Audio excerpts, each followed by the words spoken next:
దేశానికి ఒక రక్తనాళం సరిపోదు, ఒక దేశానికి ఒక నది చాలదన్నట్టుగా ఈ రాష్ట్రానికి 5 కోట్ల మంది, రాష్ట్రానికి చాలా పార్టీలు, చాలా మంది నాయకులు కలిస్తే తప్ప ఈ సమస్యని అప్పుల ఊబిలోకి నెట్టేసి రాష్ట్ర విభజన తర్వాత డబ్బులు లేకుండా అయిపోయిన రాష్ట్రానికి, అప్పుల ఊబిలో నెట్టేసిన రాష్ట్రానికి చాలా మంది కమిటెడ్ నాయకులు కలిస్తే తప్ప దీని ఈరోజు అభివృద్ధి రాదు అనేది నాకు ప్రగాఢమైన విశ్వాసం. ఆ విశ్వాసం, ఆ నమ్మకం చాలా పదే పదే చెప్తాం. మనకి వర్మ గారు కూడా ఉన్నారు, తెలుగుదేశం అధినాయకులు శ్రీ గౌరవ ముఖ్యమంత్రి శ్రీ నారా చంద్రబాబు నాయుడు గారు. ఆయన అపారమైన అనుభవం ఎందుకు కావాలని అడిగానంటే, మొదటి తారీఖు పెన్షన్లు రావాలి అంటే రాష్ట్ర ఆర్థిక లావాదేవీల్ని ఆయన అర్థం చేసుకున్నంత నేను కూడా అర్థం చేసుకోలేను. ఆయన సమర్థత కావాలి, ఆయన అనుభవం కావాలి. ఆయన్ని మేమందరం కలిపి వచ్చినందుకే ఆయన అనుభవమే ఈ రోజున మొదటి తారీఖు నేను గెలిపించగలిగాను, అందరినీ ముందుకు తీసుకురాగలిగా. అడ్మినిస్ట్రేటివ్ ఎక్స్పీరియన్స్ గౌరవ ముఖ్యమంత్రి శ్రీ నారా చంద్రబాబు నాయుడు గారికి ఉండటం, ఆయన దక్షత. మొదటి రోజు అందరికీ ఒక్క విలేజ్ వాలంటీర్ సహాయం లేకుండా, ఇది ఒక్క విలేజ్ వాలంటీర్స్ లేకపోతే మేము పథకాలు రావని చెప్పారు.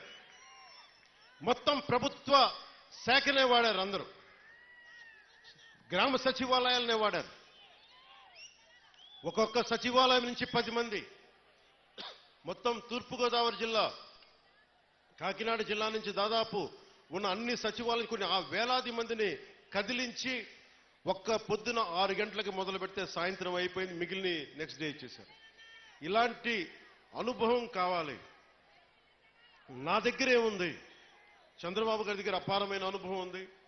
నేను మనుషుల్ని కదపగలను, కలపగలను. అది ఒక అన్యాయం జరిగితే నేను గొంతెత్తి మీ పక్షాన పోరాటం చేయగలను. నేను నేర్చుకుంటాను ఈ రోజున. మొన్న పంచాయతీరాజ్ శాఖ వ్యవస్థ గురించి ఫైల్స్ చదువుతా ఉంటే ఒకటే అనిపించింది. శుభ్రంగా చిన్నప్పుడు డిగ్రీ పోస్ట్ గ్రాడ్యుయేషన్ చేసి చదివే తప్పుండేది కాదు అనుకున్నాను. అన్ని ఫైల్స్ చదువుతున్నాను రోజుకి. ఎప్పుడు నేను అకౌంట్స్ చూడాలి, నా పర్సనల్ అకౌంట్స్, మీ పబ్లిక్ అకౌంట్స్ కోసం నేను చూస్తా ఉన్నా.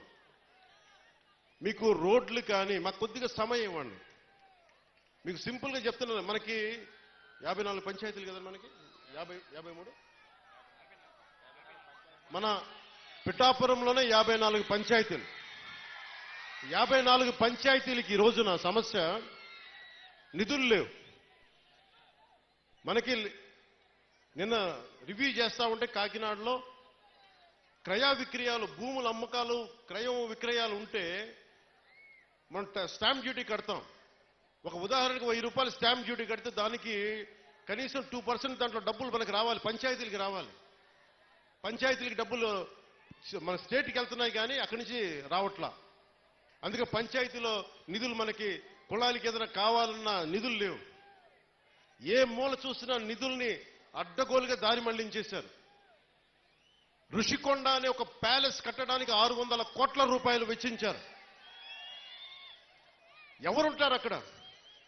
గెస్ట్ హౌస్ అంటారు, టూరిజం శాఖ గెస్ట్ హౌస్ అంటారు. సరే, సంతోషం, అది మీ సొంత ఇల్లు కాదని మీ ఆర్గ్యుమెంట్ కూడా నేను ఒప్పుకుంటున్నా. ఆ ఖర్చు అవసరమా? అదే ఖర్చు కనుక కనీసం ఒక 25 కోట్లు ఈ రోజున పిఠాపురం కానీ ఏ నియోజకవర్గంకి ఇచ్చినా రోడ్ల సమస్య తీరిపోయేది, నీటి సమస్య తీరిపోయేది. డబ్బుని ఎలా ఖర్చు పెడతాం? మీ ఇష్టారాజ్యంగా ఖర్చు పెట్టేస్తారా డబ్బు? 30 లక్షలతో ఎవడన్నా సరే బాత్టబ్ పెట్టుకుంటాడు, ఎవడన్నా. నేనే పెట్టుకున్నాయని. ఇన్ని కోట్లు సంపాదించేవాడు నేనే పెట్టుకోను. మొన్న నా క్యాంప్ ఆఫీస్ తీసుకెళ్ళి మీకు చెప్పండి సార్ ఎలా చేయమంటారు ఉన్నతాధికారులు అడిగితే నాకు ఏం వద్దండి, ఒక్క ఫర్నిచర్ మీరు కొనొద్దు, ప్రభుత్వం డబ్బులు వేస్ట్ చేయొద్దు. ఎందుకు వేస్ట్ చేయొద్దన్నానంటే, నేను కనుక ఒక 10,000 రూపాయలకి ఫర్నిచర్ కొంటే ఆ 10,000 రూపాయలు ఒక ఉద్యోగి జీతానికి వెళ్ళిపోతుంది.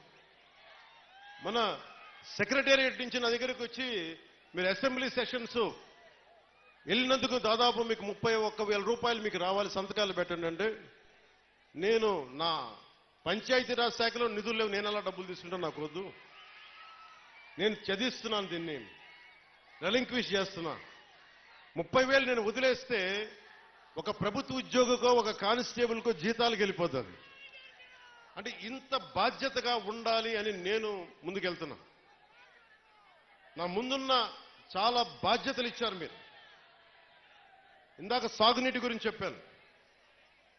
చాలాసార్లు వర్మ గారు, కృష్ణరాజు గారు, మన జనసేన నాయకులు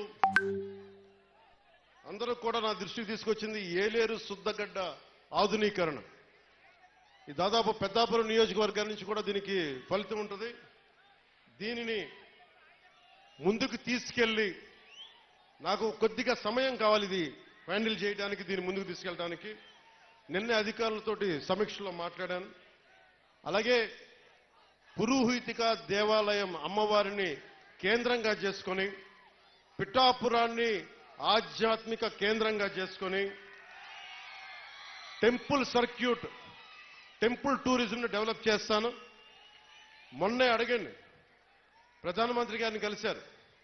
ప్రధానమంత్రి గారిని కలిస్తే ప్రసాద్ స్కీమ్ కింద దాదాపు మనకు 100 కోట్ల నిధులు వస్తే, ఆ నిధులు టెంపుల్ పెట్టడం వల్ల చాలా ఎంప్లాయ్మెంట్ వస్తుంది.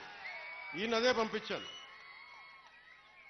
ఈయన అడిగారు, ఉదయ్ నన్ను ఏం చెప్పంటారు, ప్రధానమంత్రి గారు రమ్మన్నారు, కలుస్తున్నారు, మేము అడిగితే ఒకటే చెప్పారు, 140 కోట్ల ప్రజల బాధ్యతల్ని, బరువుని, కష్టాల్ని మోసే ప్రధానమంత్రి గారికి మనం బలం అవ్వాలి కానీ బరువు అవ్వకూడదు. అదే చెప్పాను ప్రధానమంత్రి గారికి.